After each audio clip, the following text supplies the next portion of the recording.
Hello दोस्तों और सभी दर्शकों, आप सभी का हमारे चैनल में स्वागत है। तो आज हम भारत के प्रवेश द्वार यानी कि गेटवे ऑफ इंडिया के बारे में बात करेंगे। इस वीडियो को शुरू करने से पहले और अधिक जानकारी और अपडेट के लिए हमारे चैनल को सब्सक्राइब कर लें। गेटवे ऑफ इंडिया भारत का एक आकर्षक स्मारक है जो 20वीं शताब्दी के शुरुआती दिनों में मुंबई शहर में भारतीय राज्य महाराष्ट्र में बनाया गया था। यह दिसंबर 1911 में अपोलो बंडेर, मुंबई तब बॉम्बे में राजा सम्राट जॉर्ज पंचम और भारत की पहली ब्रिटिश सम्राट क्वीन महारानी मैरी की लैंडिंग की याद में बनाया गया था। शाही यात्रा के समय प्रवेश द्वार उस समय तक नहीं बनाया गया था और एक कार्डबोर्ड संरचना ने सम्राट को बधाई दी। मार्च 1913 में इंडो सारासेनिक शैली में निर्मित स्मारक के लिए नींव पत्थर रखा गया था, जिसमें 16वीं शताब्दी के गुजराती वास्तुकला के तत्व शामिल थे। वास्तुकार जॉर्ज विटेट द्वारा स्मारक का अंतिम डिजाइन केवल 1914 में स्वीकृत किया गया था और निर्माण 1924 में पूरा हुआ था। संरचना बेसॉल्ट से बना एक विजयी मेहराब है, जो 26 मीटर 85 फीट ऊंचा है। इसके निर्माण के बाद महत्वपूर्ण औपनिवेशिक कर्मियों के लिए गेटवे का उपयोग ब्रिटिश भारत में एक प्रतीकात्मक समारोह के रूप में किया गया था। इसे ब्रिटिश औपनिवेशिक विरासत की स्मृति में विजय और उपनिवेशवाद का प्रतीक कहा गया है। भारतीय स्वतंत्रता के बाद 1948 में अंतिम ब्रिटिश सैनिकों ने भारत छोड़ दिया, जहां से प्रवेश द्वार भी स्मारक है। यह ताजमहल पैलेस और टॉवर होटल के सामने एक कोण पर वाटरफ्रंट पर स्थित है और अरब सागर के दृश्य पेश करता है। आज स्मारक मुंबई शहर का पर्याय है और इसके प्रमुख पर्यटक आकर्षणों में से है। प्रवेश द्वार स्थानीय लोगों, सड़क विक्रेताओं और फोटोग्राफरों की सेवाओं के लिए एक सभा स्थल है। यह स्थानीय यहूदी समुदाय के लिए महत्व रखता है, क्योंकि यह 2003 के बाद से मेनोराह की रोशनी के साथ हनुक्का समारोह के लिए स्थान रहा है। गेटवे पर स्थित 5 जेटी हैं, जिनमें से 2 वाणिज्यिक नौक संचालन के लिए उपयोग किए जाते हैं। 1911 के दिल्ली दरबार से पहले 2 दिसंबर 1911 को मुंबई के तत्कालीन बॉम्बे अपोलो बंडेर में भारत में सम्राट वीर के जॉर्ज वी और भारत के सम्राट के आगमन की याद में प्रवेश द्वार बनाया गया था। यह ब्रिटिश सम्राट की भारत की पहली यात्रा थी। हालांकि उन्हें केवल स्मारक का एक कार्डबोर्ड मॉडल देखने को मिला, क्योंकि निर्माण 1915 तक शुरू नहीं हुआ था। गेटवे के लिए आधारशिला 31 मार्च 1913 को बॉम्बे के तत्कालीन governor sir George Sydenham Clarke ने अगस्त 1914 में स्वीकृत गेटवे के लिए जॉर्ज विटेट के अंतिम डिजाइन के साथ रखी थी।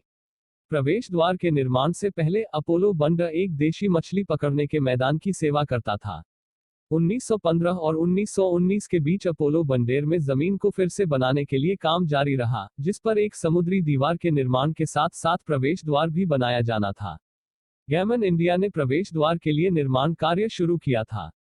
गेटवे को 4 दिसंबर 1924 को तत्कालीन वायसराय रूफस इसाक एक मासेज ऑफ रीडिंग द्वारा जनता के लिए खोल दिया गया था।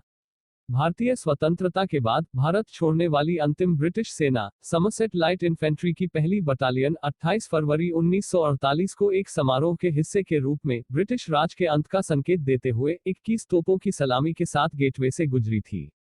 कमला जवाहरलाल नेहरू विश्वविद्यालय में प्रोफेसर गेटवे को मुकुट में गहना और विजय और उपनिवेश के प्रतीक के रूप में संदर्भित करते हैं। स्मारक ब्रिटिश औपनिवेशिक शासन की विरासत को स्मरण करता है।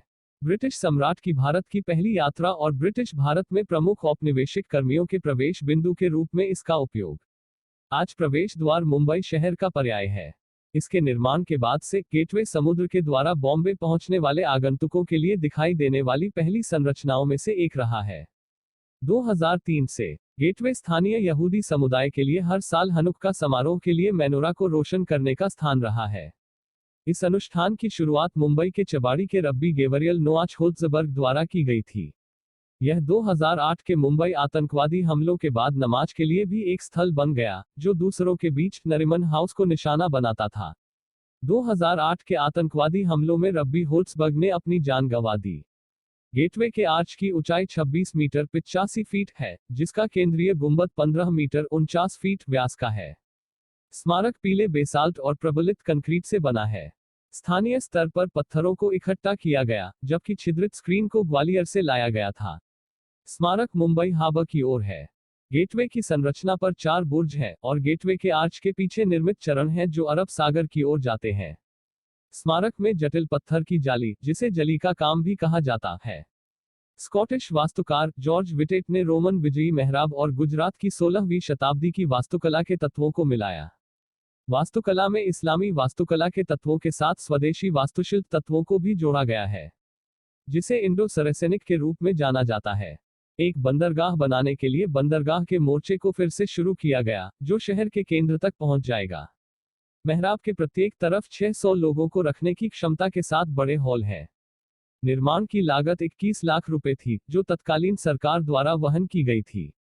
धन की कमी के कारण अप्रोच रोड कभी नहीं बनाया गया था, इसलिए प्रवेश द्वार सड़क तक एक कोण पर खड़ा है, जिससे यह ऊपर जाता है।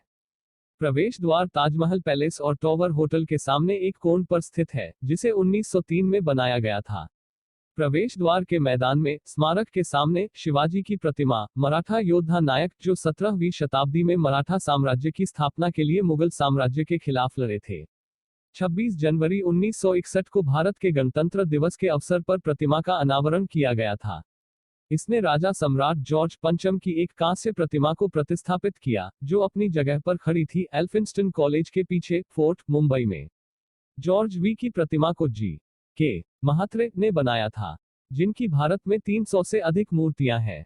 हेमंत पठारे, महात्रे के परपोते और इतिहासकार, शोधकर्ता और शिक्षाविद संदीप दहिसकर ने जॉर्ज वी की प्रतिमा को एक संग्रहालय में स्थानांतरित करने के प्रयास किए हैं, जिनमें से बाद में प्रतिमा को स्वदेशी कला के रूप में प्रतिष्ठित किया गया है। प्रवेश द्वार के इलाके में दूसरी प्रतिमा स्वामी विवेकानंद की है, एक भारतीय भिक्षु जिन्हें वेदांत और योग जैसे भारतीय दर्शन की शुरुआत में एक महत्वपूर्ण व्यक्ति के रूप में श्रेय दिया जाता है। मुख्य द्वार मुंबई के प्रमुख पर्यटक आकर्षणों में से एक है। भारतीय पुरातत्व सर्वेक्षण (एएसआई) के तत्वावधान में महाराष्ट्र में प्रवेश द्वार एक संरक्षित स्मारक है। यह स्थानीय लोगों, स्ट्रीट वेंडर्स और फोटोग्राफर्स के लिए एक नियमित सभा स्थल है। 2012 में महाराष्ट्र पर्यटन विकास निगम ने Elephanta festival of music and dance को अपने मूल स्थान से एलिफेंटा गुफाओं में स्थानांतरित किया। 23 वर्षों के लिए मनाया गया था। प्रवेश द्वार के लिए कार्यक्रम स्थल की पेशकश की बढ़ती क्षमता के कारण प्रवेश द्वार 2000 से 2500 लोगों की मेजबानी कर सकता है, जबकि एलिफेंटा गुफाएं केवल 700 से 800 की मेजबानी कर सकती हैं।